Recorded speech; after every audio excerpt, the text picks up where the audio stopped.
Unfortunately, Krian cannot be here with us today, but in some twisted way, this gives Antoine and myself a perfect opportunity.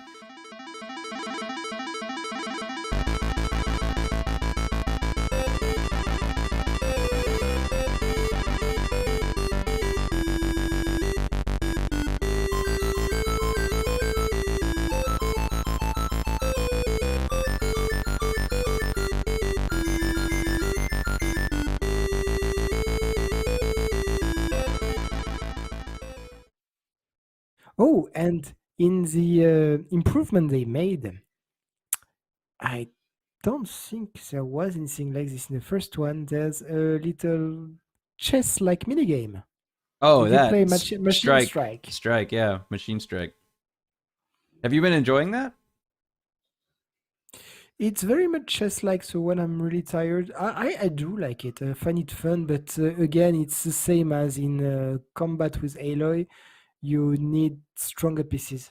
Yeah, Your base set is really weak, and even against an easy player it works, but maybe you need 2 or 3 times to beat him. But yeah, you know, you go in the wild and apparently, because I never got some, but you can get some unique pieces in the wild or something. So I don't know, I haven't found any yet. I got a bristleback piece, but I don't remember if it was because I cleared the training at the beginning or something like this. I've gotten Or one piece. The only pieces that I've gotten are from beating the training lady. So all my pieces are that, with the exception of I got the deluxe edition, and that came with a strike piece. So that came with nice. the raptor things from the trailer. So I got Okay. one of those, and it's a little overpowered, but but it's maybe I don't know if it'll remain overpowered throughout the game or if it'll balance out, because a lot of the stuff, because with the deluxe edition it came with 2 sets of armor, it came with I think 2 weapons, and it came with the strike piece, and the armor is good, and the weapons were good, but they're all green. So as soon as you start getting blues, they're not that great anymore. So they really are just supposed to help you out at the beginning. Um, Yeah, but again, armor are so specific to the gameplay you have. yeah, I never changed I'm my not a armor. big fan of the Yeah, I'm not a big fan of the armor. Right now, basically, the only thing I do is I take the one which has the strongest resistance to melee combat, and that's it. Because wow, because the better the color of your armor, the more skill the armor has. Like you can be more stealthy or more powerful as stealth if you have a high levels infiltrator armor, or you can tank more with a big Oseram armor or something like this. Again, I'm not really enjoying that part of the game, but don't let this negativity fool you. If I could spend all of my waking hours playing, I would. It's fantastic. It's a fantastic game. And for all the idiots who are bombing reviewing this game, idiots. Really. Of course, there's some issues. Of course, there's some bugs. It will be fixed. Look at the story. Horizon Zero Dawn to me took like 15-20 hours to really start, because you always have two stories in this game.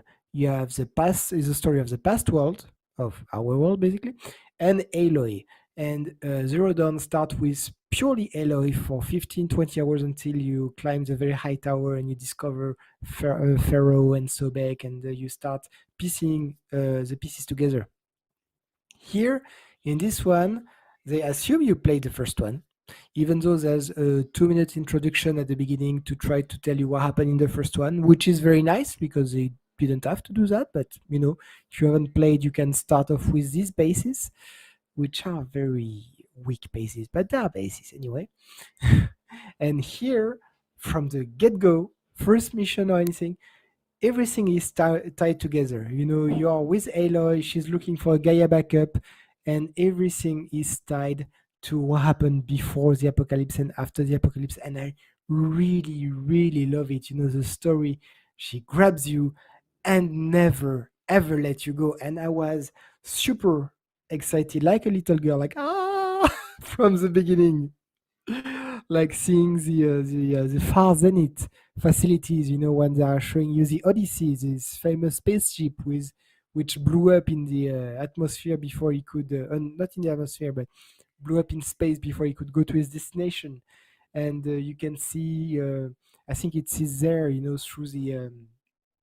through your focus, that you can see the little stories between Elizabeth and the people from Far Zenith, trying to deal with each other, because Far Zenith had, or at least the Odyssey had, a copy of the Apollo, which for some reason I thought, but I must be wrong. I thought the Apollo was uh, had a basic version, you know, was in the Odyssey as a basic version and was Yeah. enhanced after for Horizon Zero Dawn. I thought it was like this. Yeah, I thought in the Maybe original one they correct said on. that the Odyssey had the alpha version of Apollo.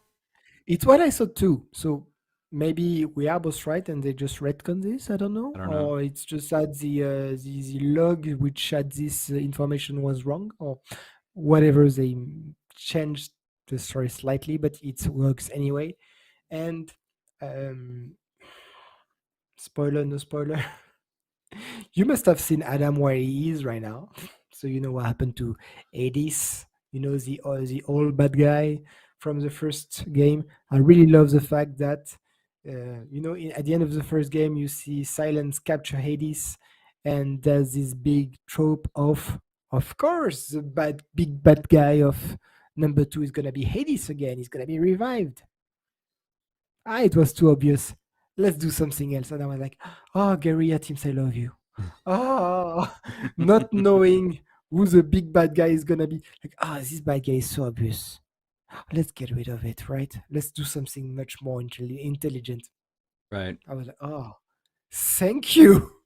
No, that's why I'm thinking that, just for some reason, I didn't extremely like the Frozen Wild DLC of the first game, Oh but yeah. it's must, yes, but again, just to remind people, I live in Canada, in Quebec, and when the Frozen Wild went out, it was the middle of winter here.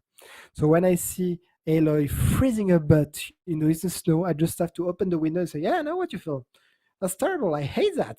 Why would I want to please you? Why would I want you to freeze your butt?" So that play a huge role. The fact that Forbidden West is, at least right now, we're in the No Man's Land. It's more like desert-like, a bit more like the Karja land, and the Utaru area is much more like forest jungle, or roughly it start to look a bit more green. I like the fact that there's much less snow in this game, so that contributes to the happy atmosphere. Because right now, and by the way, I'm really sorry if I drop out of this podcast, but we have extreme severe weather alert here. We have freezing rain right outside, and it's pulling down the cable and everything. So we might have no power in 10 minutes. I don't know. I love Canada, but sometimes I wish winter was over. So just to go back to the story, to the lore.